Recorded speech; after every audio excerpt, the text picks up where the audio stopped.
感謝主，今日係父親節，所以咧我哋都好帶住一個咁樣嘅心嚇，我哋都係帶住一個咁樣嘅心去多謝主，去賜下所有嘅父親。不論咧係頭先我都講，你係爸爸，可能你係伯父，你係叔父，你係舅父，甚至乎有啲係契爺嚇契爺。OK， 因為我哋好明白到一個爸爸對於一個家庭嚟講係好重要。對於甚至乎對下一代成為一個榜樣嚟講咧，係好重要嘅。可唔可以去翻我個 slide 咁喎？係咪我有冇個 PowerPoint 喺度㗎？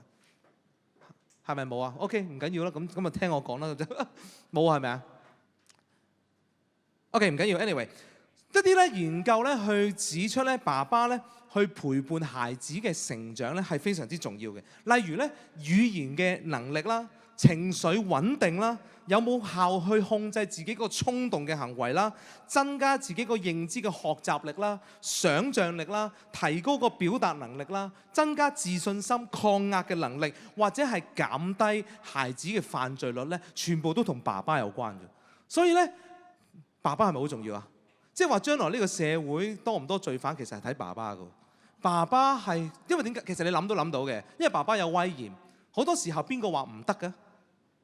媽咪話唔得，但係聽唔聽媽咪話？唔聽，跟住媽咪會講咩？你再唔聽，我就揾你阿爸嚟㗎啦。跟住之後會點㗎？大家就好乖。啲小朋友係咪㗎？爸爸嚟講，跟住就爸爸就好乖，即係就會控制到個小朋友。即係好多時候嗰個管教、嗰個權柄，其實喺父親嗰度。你會睇得到嗰個信心，通常係嘅。阿爸先會同啲小朋友玩啲瘋狂啲嘅嘢㗎嘛，係咪？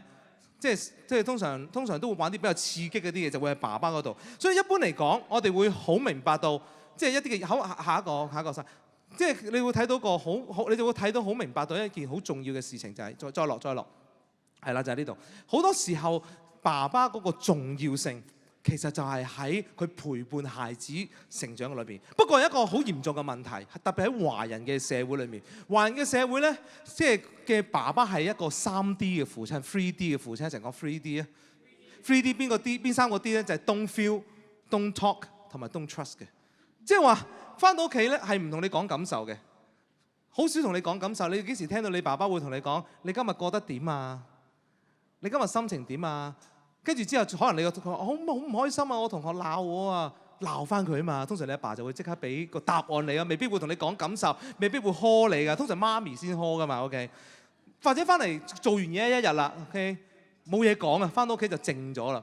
男人一日大概講萬零字，1萬零字啊。女人一日講3萬幾個字，基本上嗰萬零字就應酬咗喺公司同老細同埋啲同事。翻到屋企咧得翻幾百個字嘅啫。但係翻到屋企嘅時候，最大鑊係咩咧？你個老婆仲有2萬個字未同你講完。跟住之後，如果我屋企有2個女，係咪？我2個女仲有我屋企有6萬個字等緊我每日。所以你明白，其實一個爸爸其實係好攰㗎，係嘛？所以佢冇嘢講，因為佢已經講晒佢可以講嘅。就算一個幾外向嘅爸爸都好，你會發覺翻到屋企，佢只係想靜靜地坐喺度。其實佢睇我唔知道大家係點。以前我睇電視個年代，宣傳2有冇聽過啊？宣傳2都可以睇1粒鐘㗎，知唔知道啊？其實唔知睇緊咩，不過你就好想望住佢放空。其實個原因就係因為你冇嘢講，所以咧所以佢唔講嘢，亦都冇咁容易信任。好多時候 don't feel、don't talk、don't trust， 即係完全唔明白。所以有時我哋其實翻到去，其他人就會諗咯：點解我爸唔愛我嘅？點解我爸唔同我講嘢嘅？點解我爸唔關心我嘅？點解我爸淨係掛住撳電話嘅？點解我爸去廁所去9個字嘅？所以喺呢啲時候啊，特別生咗小朋友嘅時候，好共鳴啊！佢哋好多時候就會覺得，點解我老公唔係神隊友，係豬隊友嚟嘅，係嘛？其實佢哋唔係豬隊友啊，佢哋可能喺面對緊一個問題。點解呢個男人講2句又玻璃心又發脾氣又走咗去嘅？其實好多時候有苦自己知啊！你唔好淨係聽呢個報告先，你仲有另外一個報告。呢個報告係咩？其實研究指出有1/10嘅爸爸，有1/10嘅爸爸，佢成年都冇開心過。佢哋嘅開心嘅指數10分咧，4分都冇，3.9分。但係壓力嘅指數咧，超過咗8分，有8.2分。所以原來做男人做爸爸好難嘅喎。隔離有啲係男人嘅，你幫我拍一拍佢膊頭，辛苦你啊！你唔係爸爸都好，一個男人其實都好大壓力㗎，因為所有爸爸都係從男仔開始做起噶嘛，所有男孩子們，你將會承受呢啲嘅。所以我今日都要幫啲男士們平反一下，即係平反嘅原因係因為今日父親節，點都要幫爸爸講兩句，係咪？我哋都要明白佢究竟諗緊乜嘢先。我哋成日都問，我哋個爸去咗邊啊？我哋啲男人去晒邊啊？點解豬隊友啊？又玻璃心啊？又乜乜物物啊？其實唔係嘅，佢哋究竟喺壓力嘅時候，佢哋去咗邊咧？咁樣，其實你要明白一樣嘢嗬，喺60、70年代嘅父親，佢哋基本上咧，佢哋翻工，佢哋係一個拼搏嘅一代嚟㗎，一分耕耘一分收穫，佢哋只有努力去工作，佢哋先會為着屋企而糊口，佢哋係為着整個家庭去付出，甚至乎去到80後嘅一代，即係好似我哋呢一代咁樣，我哋係上邊有父母啱啱退休，下邊有啱啱有仔女，但係我哋咧又亦都未去到人工可以高到一個咧可以照顧晒兩邊嘅階段，其實常常都係一種掙扎嘅裏面，就算自己苦都冇辦法講到啲乜嘢。簡單啲嚟講，60、70年代咧，佢哋基本上佢哋翻工請假只係得一個原因嘅啫，就係阿爸阿媽唔舒服。80代咧，80後咧，如果佢能夠請假，只係得一個原因嘅啫，就係因為啲仔女唔舒服。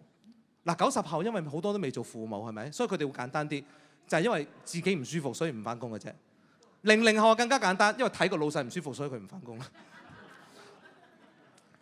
所以個問題就係你一個父親60、70年代、80年代嘅父親，我上邊我要照顧家庭，亦都要照顧孩子。佢喺呢種嘅壓力底下，佢點會多嘢講呢？佢只能夠沉默寡言。其實佢哋都想有人同佢一齊去面對呢啲嘅孤單，面對呢啲嘅無助，但係佢哋唔能夠講。你點樣同阿爸阿媽講呢？你同佢講咗之後，佢仲擔心埋一份。你點忍心呢？你點樣同你啲小朋友講呢？好似我個女咁9歲，佢可以理解到你幾多，即係佢返學都好大壓力，係咪？你唔想佢承擔太多嘅東西，甚至乎你調返轉啊，可能你話俾老婆聽咯，咁蘇眉啊嘛，同行者啊嘛，你又會唔捨得？你又會唔捨得佢同你捱得咁苦係咪啊？如果嗰個唔係一個善解人意嘅老婆咧，又係嗰句咯，豬隊友係咪？可能係會咁啦 ，OK， 即係呢個社會好多人係咁啦 ，OK。如有雷同就實屬不幸啦，喺呢度係咪？所以好似爸爸，我哋會覺得佢沉默失蹤。我哋要問一個問題，其實佢面對咁大嘅壓力嘅時候，係咪真係失蹤咗呢？其實佢去咗邊度呢？今日我想透過呢段經文，我哋一齊去發現一下，諗下呢啲嘅爸爸去咗邊度。第一樣嘢我想同大家講嘅係，爸爸去咗邊度？爸爸其實係去咗揾答案去解決啊，尋找解決嘅方法。約翰福音4章46到47節嗰度咁講，耶穌又到咗加利利嘅迦拿，就係嗰個從前變水為酒嘅地方。有個大臣嗰個兒子即係喺迦百農病咗，佢聽到耶穌喺猶太去咗加利利，就去見佢，求耶穌去醫佢個仔，因為佢個仔就嚟死。第一節我想你諗少少個問題先。呢個父親佢有個身份係大臣 ，OK， 係君王所指派嘅大臣。佢雖然唔係希律王，但係既然講得係大臣嘅話，即係話佢非富則貴，亦都係有權有勢。我哋要諗一個問題，既然係咁嘅話，咁點解佢要去揾耶穌呢？第二樣嘢，迦百農去迦南其實都係同一個省嚟嘅。咁究竟弟兄姊妹，你知唔知道迦南去呢個嘅迦百農大概嘅路程係幾耐呢？嗱，我哋嘗試睇翻一啲嘅歷史資料。第二題容易答啲嘅，第二條呢，大概係32公里，32公里。咁啊揸車就好快嘅。咁我 Google 下啦，32公里呢，即係大概由屯門新生命堂行去尖東站，就啱啱好32公里啦。行路嘅話呢，就大概係7個半鐘。咁我相信佢哋騎馬嘅，即係因為話明係大臣啊。咁但係我唔知騎馬1小時都行到幾多公里啊？騎馬嗰啲10公里啦。即係你唔好講話嗰隻赤兔馬啦，即係普通馬10公里應該差唔多，10公里即係大概即係都要3個鐘係嘛？騎馬即係如果你32公里1小時行10公里，即係3個鐘，3個零鐘，即係話你騎馬都要3個鐘先會去得到嘅地方。第二樣嘢就係點解翻返第一個問題，咁既然佢係大臣嚟㗎嘛，點解佢自己親自去揾耶穌先？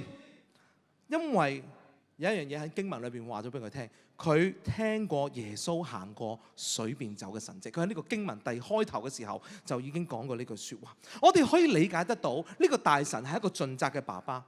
當佢個仔病咗嘅時候，以佢個仔係以佢自己係有權有勢，佢一定係請咗好多嘅醫生去為佢個仔做個治療，但係好明顯係醫唔好嘅，所以先至淪落到一個位，就係喺無計可施嘅情況底下，佢聽到喂，有條友變水為酒喎，將水變成酒喎，好似幾掂喎，聽啫喎，佢冇見過嘅喎，唔知聽邊個講嘅喎。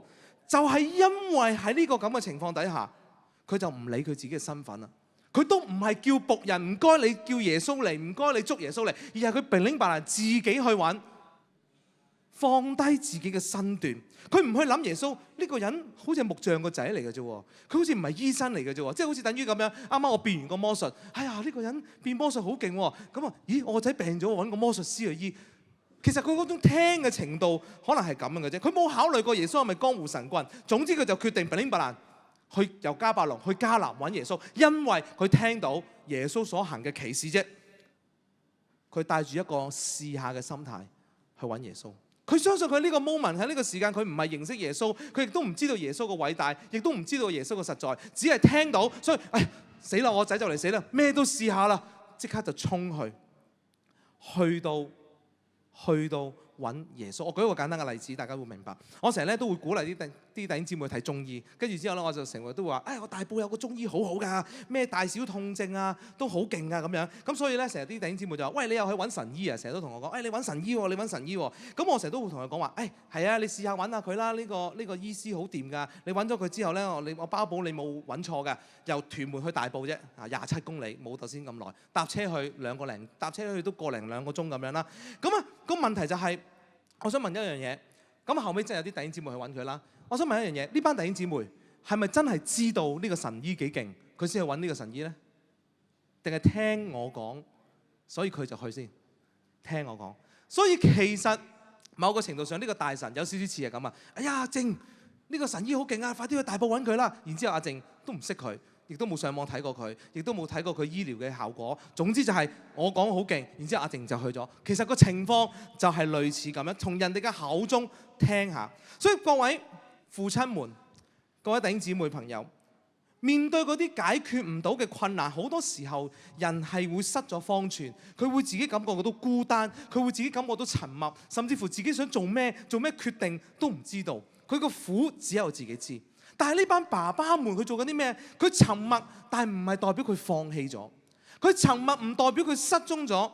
其實更多嘅時候，父親們佢嘅沉默係講緊，其實佢自己默默喺度諗緊，佢個腦喺度諗緊，我仲有啲咩方法，仲有啲咩可以做，仲有啲咩可以解決呢個問題，不斷嘅去尋找解決之道。嗱，我承認喺呢個社會普遍嚟講，都真係有啲嘅人，有啲嘅父親係選擇咗逃避而離開。但係我唔講呢啲咁特殊嘅先，我講普遍嘅家庭，即係起碼你屋企嘅父親仲喺度嘅話，你就會明白都係類似咁嘅情況，普遍性嘅，唔係講特殊性嘅。OK， 即係話呢班嘅爸爸，佢會為咗佢所深愛嘅，佢會為咗佢自己着緊嘅人，佢會不斷咁樣去尋找緊一啲嘅機會，去到試圖意圖去到解決佢而家所面對緊嘅困難，為着佢所愛嘅人。所以我哋必須要明白咯，弟兄姊妹。有好多時候，我哋聽到人哋朋友嘅邀請。今日我哋好多新朋友嚟到教會當中，你有朋友、你嘅家人邀請你嚟，可能有啲人會聽到見證，或者係有啲弟兄姊妹頭先我講用咗睇醫師嘅例子。其實好多時候我哋都係聽嘅，被邀請嚟到教會聽人講耶穌，係咪啊？聽人講見證。但係個問題係，如果你唔嚟嘅話，你估你有冇可能認識生命嘅主呢？你估你有冇機會去接觸到嗰個神醫，或者你估你有冇機會去到解決到嗰個問題呢？今日呢個大臣，今日呢個父親，佢為咗佢所愛嘅兒子踏出去，帶住一個試下嘅心態，佢向耶穌發出求救嘅聲音。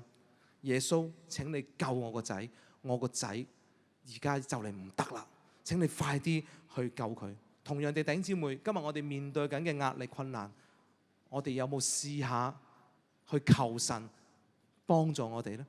其實同一個人自己都好啦，你都會面對新嘅問題、新嘅困難。就算以前你經歷過神，當你面對新嘅困難嘅時候，可能你都係要帶住呢種耶穌請你救我嘅心情去到向神發出呼求。所以我哋第一樣嘢，我鼓勵你，我哋要去勇於踏出去尋求神。一齊講好嘛？勇於踏出尋求神。下一個 slide 唔該。